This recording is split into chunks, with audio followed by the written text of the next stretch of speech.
They say fire doesn't care about old grudges. It doesn't respect property lines or family names or 100-year feuds. Fire only knows hunger. And on August 17th, when the Montana grasslands turned to tinder and the wind came howling down from the mountains, fire didn't care that Ethan Cross was a Blackwater Ranch cowboy, or that Maya Sterling was the daughter of the man his family had hated for 4 generations.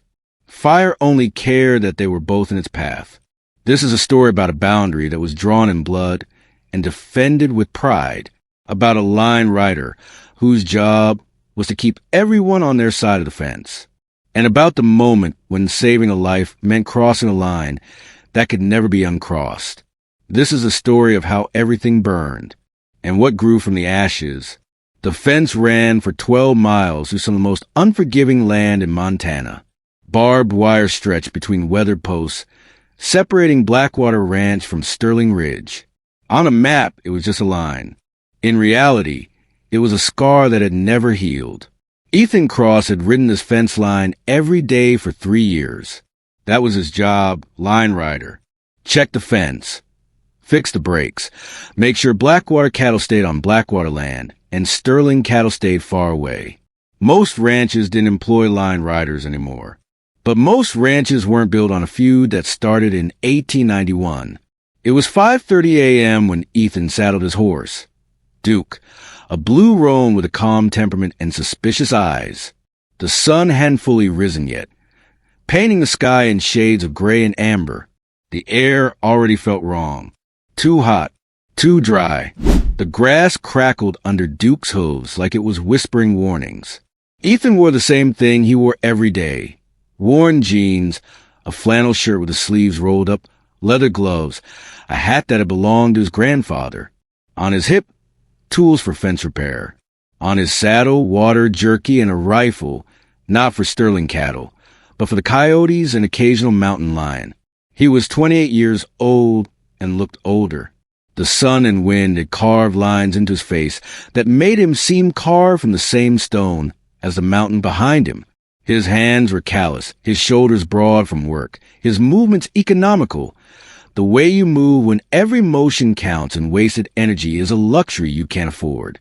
His father, William Cross, stood on the porch of the ranch house, coffee cups steaming in the pre-dawn chill. Full perimeter today, William said. Not a question. Never a question. Yes, sir. Heard on the radio last night. Fire warnings. Drought's got everything ready to burn. I'll keep an eye out. William's jaw tightened. He was 62 and looked 70, worn down by years of hard work and harder pride. See any Sterling cattle on our land. I know what to do. You turn them back. Don't touch them. Don't chase them rough. Just turn them back.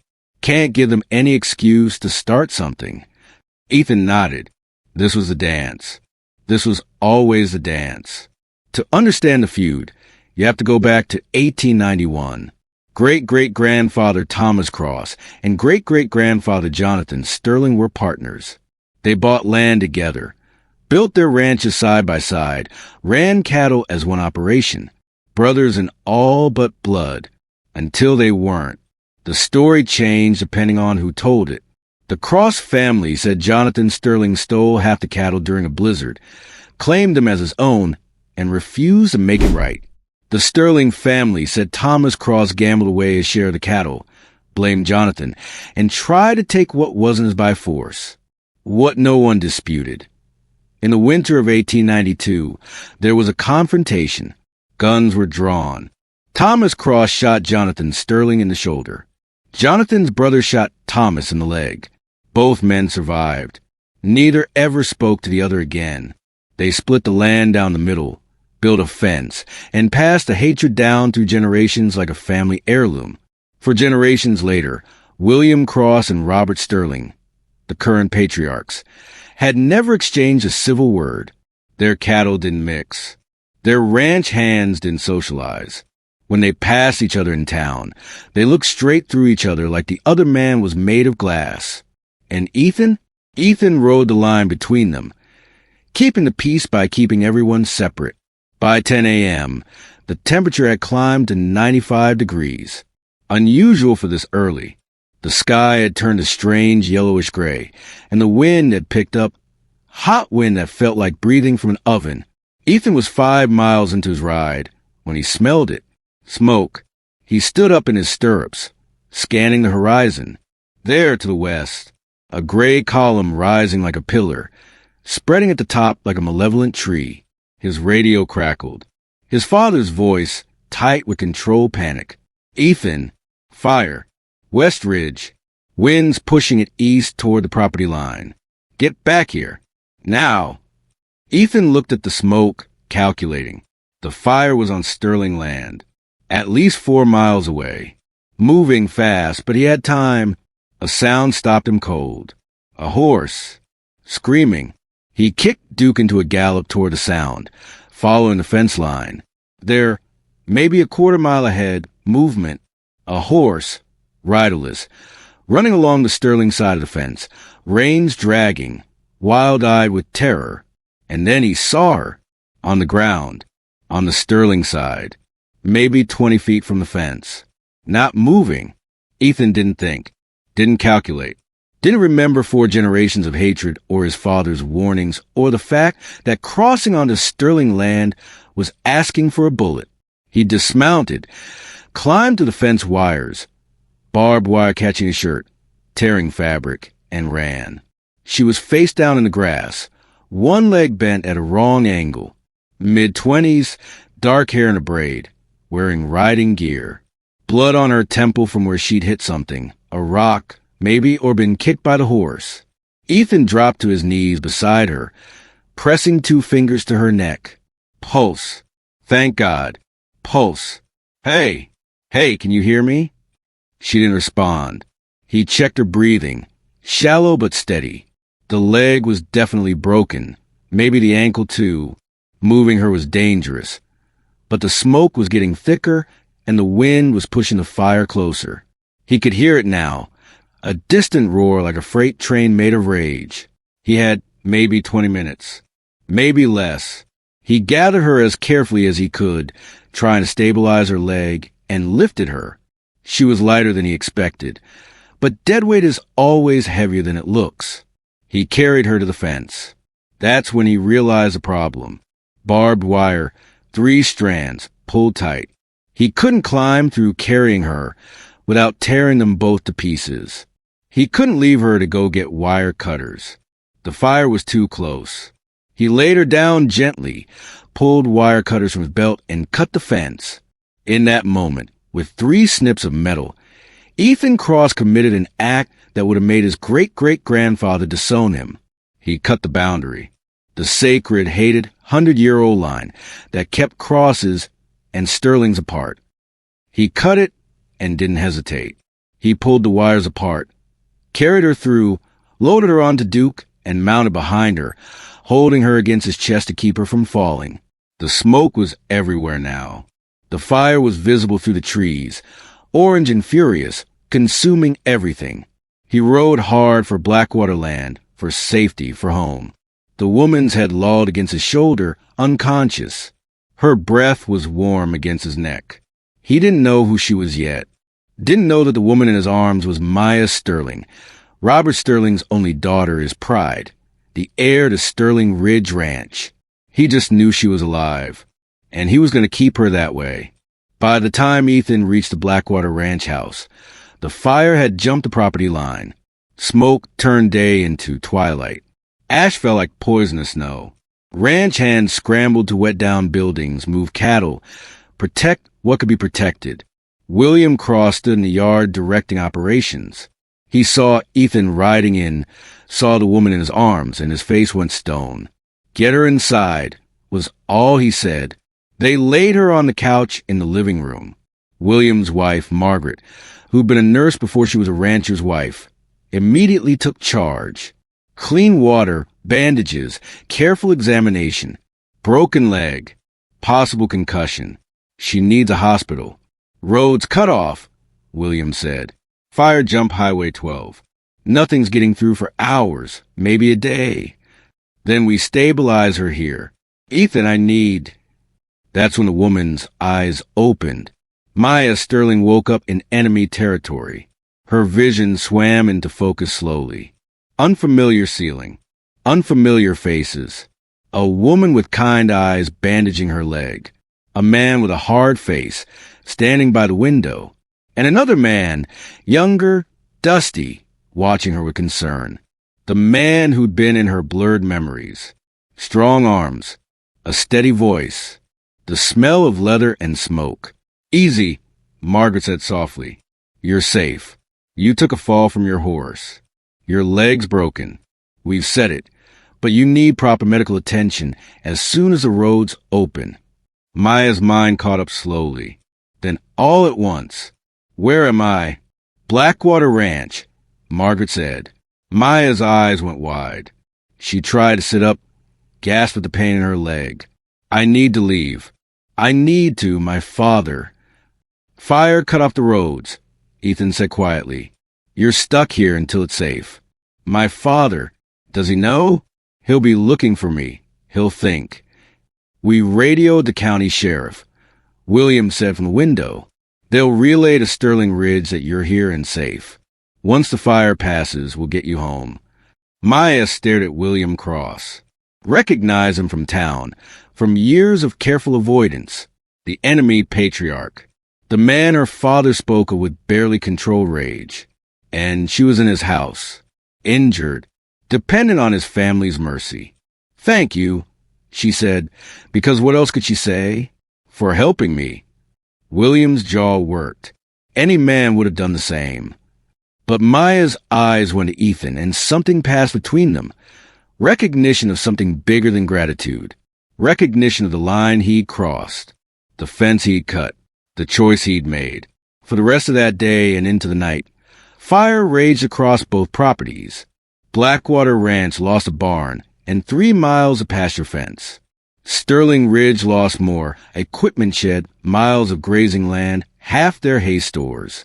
But no lives, no houses. The firefighters, ranchers, and volunteers held the line.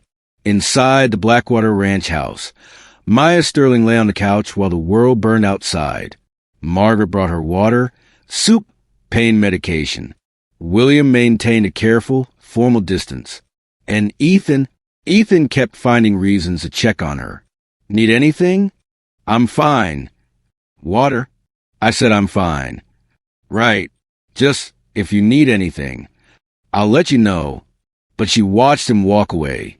This man who carried her through fire, and something in her chest tightened that had nothing to do with her injuries. That night, when Margaret had gone to bed and William was out with the ranch hands doing damage assessment, Maya and Ethan were alone in the living room. The fire had passed. The night was eerily quiet, the exhausted quiet after disaster. Ethan sat in an armchair, too wired to sleep. Maya lay on the couch, staring at the ceiling. "Thank you," she said into the darkness. "Really, I know what you risked coming onto our land. Wasn't going to leave you there. Most people would have.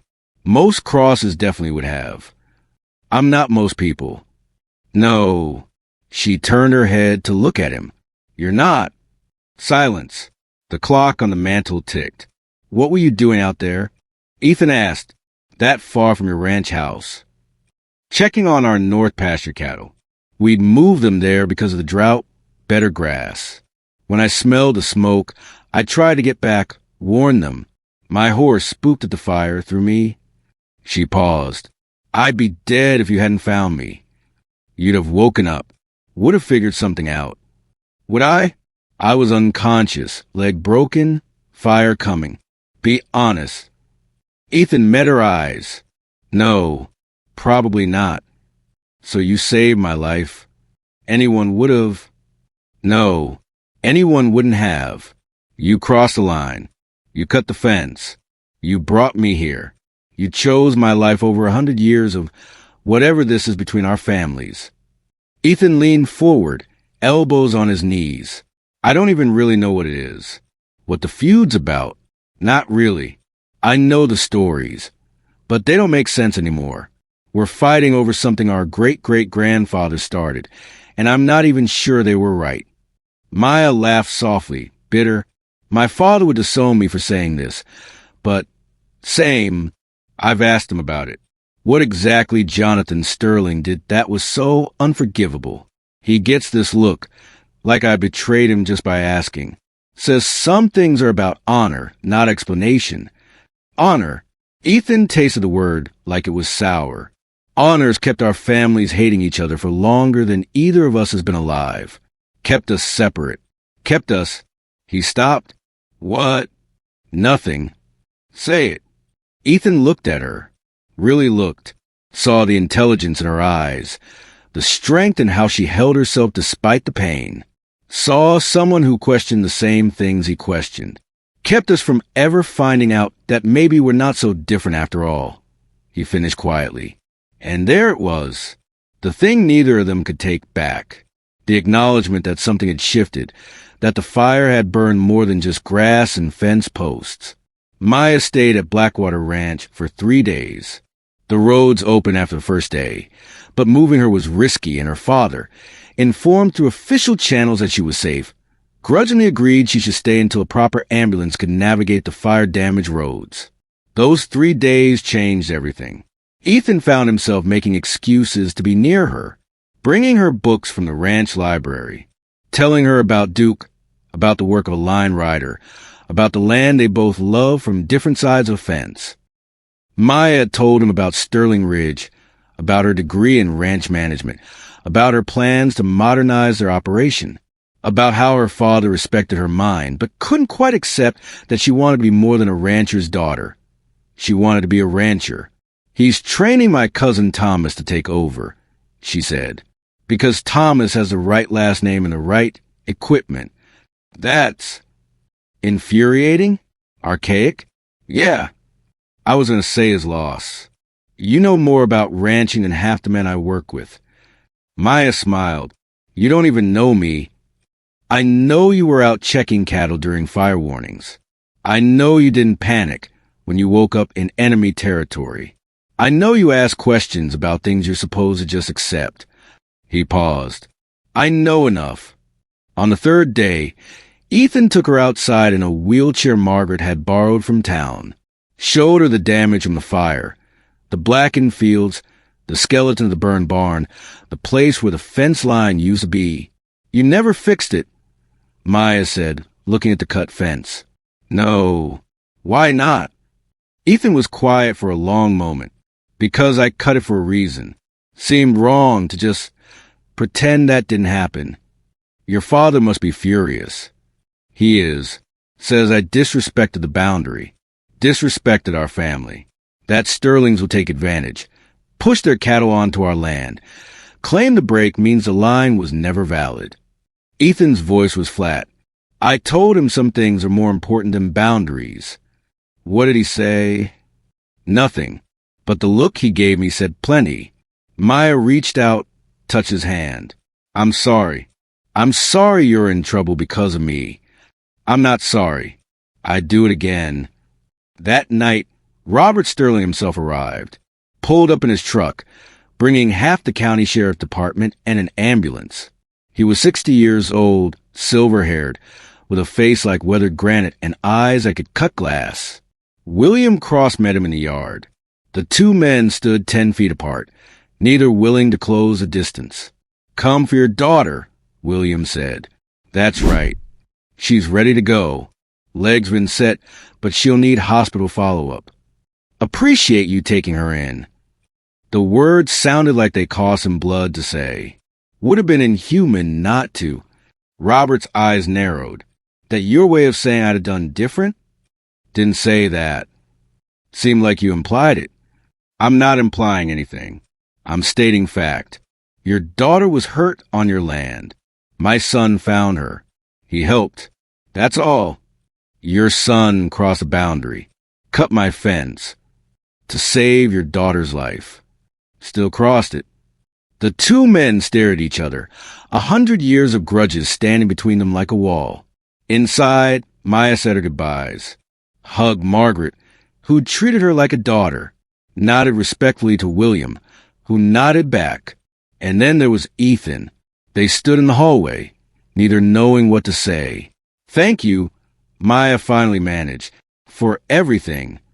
Take care of that leg. I will. Silence. Maya. Robert's voice from outside. Impatient. Commanding. She looked at the door, then back at Ethan. I need to go. I know. But this isn't over. Whatever this is, I don't want it to be over. Ethan's breath caught. Your father? I don't care. You should. Both our fathers would lose their minds if... Let them. Her eyes were fierce. I almost died. You saved me. In these past 3 days, I've seen more of who you are than most people see in years. You're kind and strong, and you question things you're supposed to just accept. You're... She stopped, started again. You're someone I want to know. Really know. And I don't care about 100-year-old feuds started by men who are long dead. Maya. She gripped his hand. The old windmill. On the property line, where our land meets. You know it. I know it. Tomorrow night, 8 o'clock. Meet me there. That's a terrible idea. Probably. Will you come? Ethan should have said no. Should have explained all the reasons why this was impossible. Should have protected them both from something that could only end badly. Instead, he said yes. The windmill stood on neutral ground, an old structure from the 1930s, back when both ranches were one property. It hadn't worked in decades, but it stood as a landmark, visible from both ranch houses. Ethan arrived at 7:45, unable to wait. Sat on the windmill stone base, watching the sunset, thinking about all the ways this could go wrong. Maya arrived at 7:58 on horseback, her leg in a brace, but riding anyway. Stubborn. He was learning that about her. She dismounted carefully, and he moved to help her. You shouldn't be riding. Probably not, but I wasn't going to miss this. They sat together on the windmill base as darkness fell. The sky turned from orange and purple to black, stars emerging like witnesses. I told my father I was riding to check the fence damage, Maya said. I told mine the same thing. We're terrible liars. The worst. She laughed, and the sound was like water in the desert. For an hour, they talked. About everything. About nothing. About dreams and fears and the weight of carrying family names that felt more like chains and heritage. Maya told him about her mother, who died when Maya was 12. About how that loss had changed her father. Turned him harder, more rigid. About how sometimes she wondered if he held on to the feud so tightly because it gave him something to fight against, something easier than fighting grief. Ethan told her about feeling trapped by expectations, about loving the land, loving the work, but hating the hatred that came with it, about his grandfather's deathbed words. Hold the line. Never let Sterling take an inch. Promise me. Did you? Maya asked. Promise? Yeah, I was 19. Didn't know any better. He looked at her. I'd break that promise for you. They kissed under the stars, under the broken windmill, on the line between two kingdoms built on stubbornness. And for that moment, nothing else mattered. Not the feud, not their fathers, not 100 years of careful hatred. Just them. But reality doesn't pause for romance. It was Maya who pulled back first, breathing hard. We can't do this. I know. If they find out. I know. My father would never forgive me. Yours either. I know.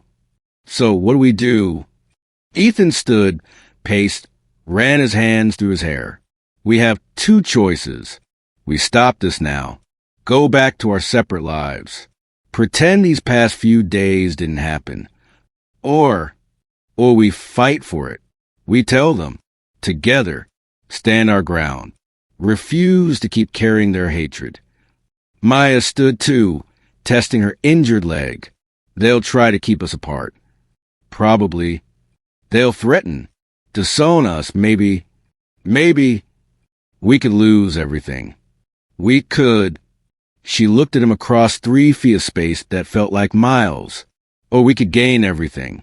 a chance to be ourselves.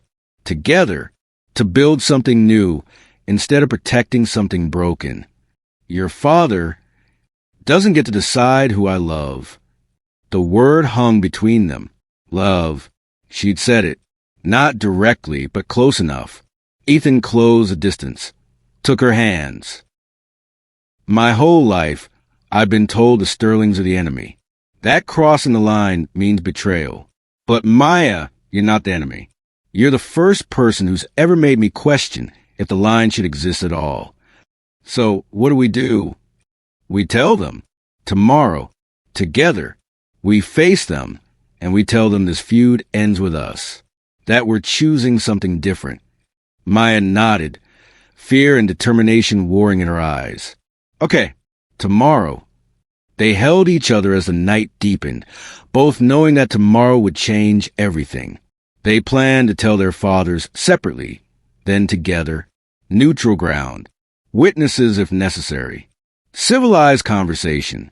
What actually happened was nothing like the plan, because at 6 a.m., William Cross discovered Ethan saddling his horse before dawn, saw the look on his son's face, determination and fear mixed together. Where you going? To Sterling Ridge. William's face went hard. What? I need to talk to Robert Sterling. About Maya. The silence that followed could have shattered stone. No, Dad. I said no. You stay away from that girl. You stay away from that family. I can't. You will. I'm not asking. Ethan, I'm telling you. Whatever you think is happening between you and Maya Sterling, it ends now. Ethan faced his father. I love her. The words detonated like a bomb in the quiet barn. William staggered back like he'd been struck. You don't know what you're saying. I know exactly what I'm saying. I love her, and she loves me. And we're not going to hide it because you and Robert Sterling can't let go of something that happened before we were born. That something was theft, betrayal. Was it? Were you there? Do you actually know what happened, or are you just repeating what your father told you? Who repeated what his father told him? You're disrespecting. I'm questioning. There's a difference. And you taught me to think for myself, didn't you? To use my head.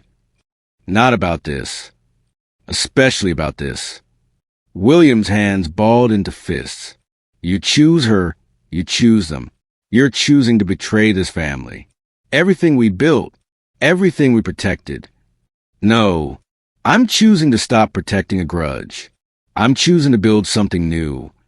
If you ride to Sterling Ridge, if you do this, William's voice broke. Don't come back. The same conversation, almost word for word, happened at Sterling Ridge. Robert Sterling found Maya preparing to ride out, stopped her, demanded to know where she was going. And when she told him the truth, that she was going to Blackwater Ranch, that she was in love with Ethan Cross, that the feud was over as far as she was concerned, he reacted exactly as expected. Rage, denial, ultimatums. You choose him. You're no daughter mine. Then I guess I'm not your daughter. Maya, I love you, Dad, but I won't spend my life hating someone because you do. I won't pass this on to my children someday.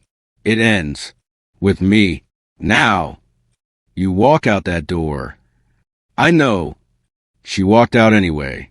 They met at the windmill, both riding from opposite directions, both having lost everything, both free.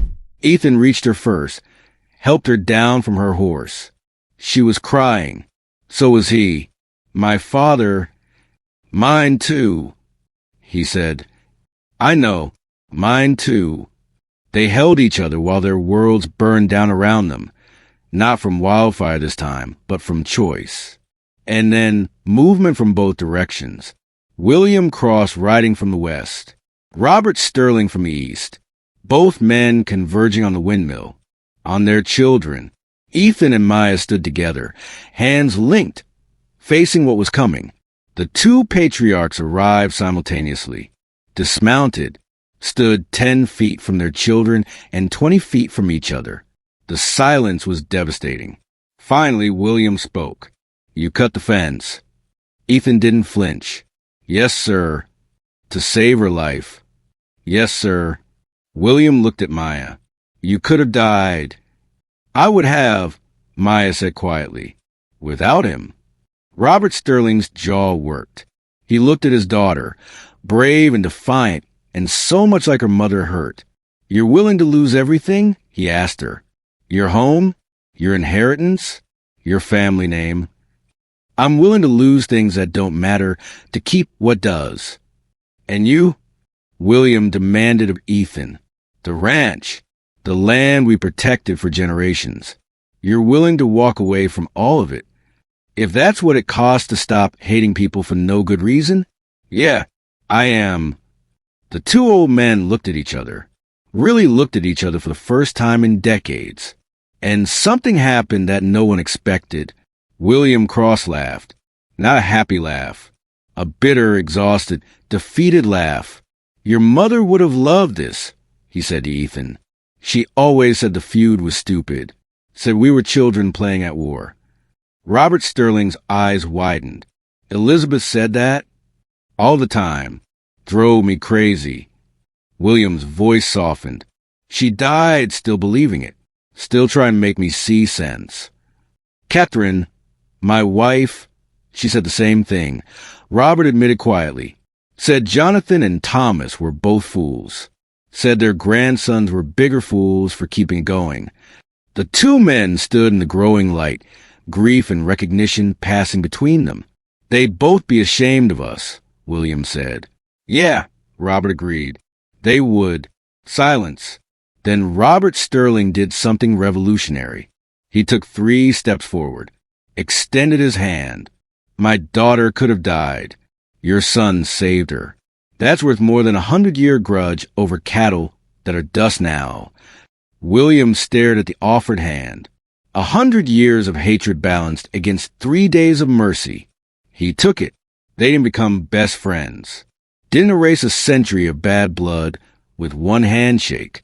But they agreed, grudgingly, awkwardly, that maybe it was time to try something different. The fence would be rebuilt, but with a gate this time. A gate that could open. The properties would remain separate, but the war would end.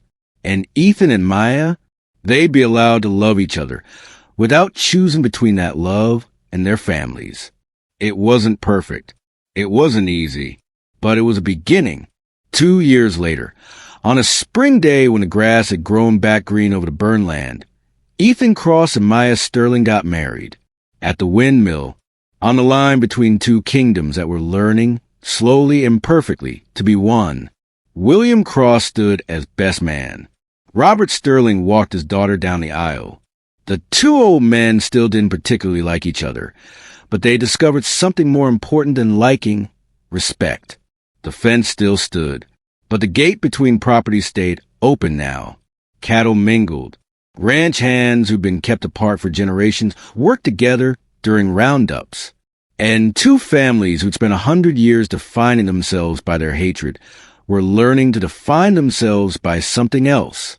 Possibility. Fire doesn't care about boundaries. It burns what it touches, destroys what it reaches, and leaves nothing but ash and ruin in its wake. But fire also clears a land for new growth. Sometimes you have to burn down the old world to build a new one. Sometimes you have to cross lines that were never supposed to be crossed. Sometimes saving a life means losing everything you thought mattered and discovering what actually does. Ethan Cross was a line rider. His job was to keep everyone on their side of the fence. But the day he crossed that line, the day he cut that fence, he saved more than one life. He saved 2 families from drowning in their own history. The fence still stands. But now there's a gate, and that makes all the difference. Your support keeps these stories alive. Kindly like, share, and subscribe for more.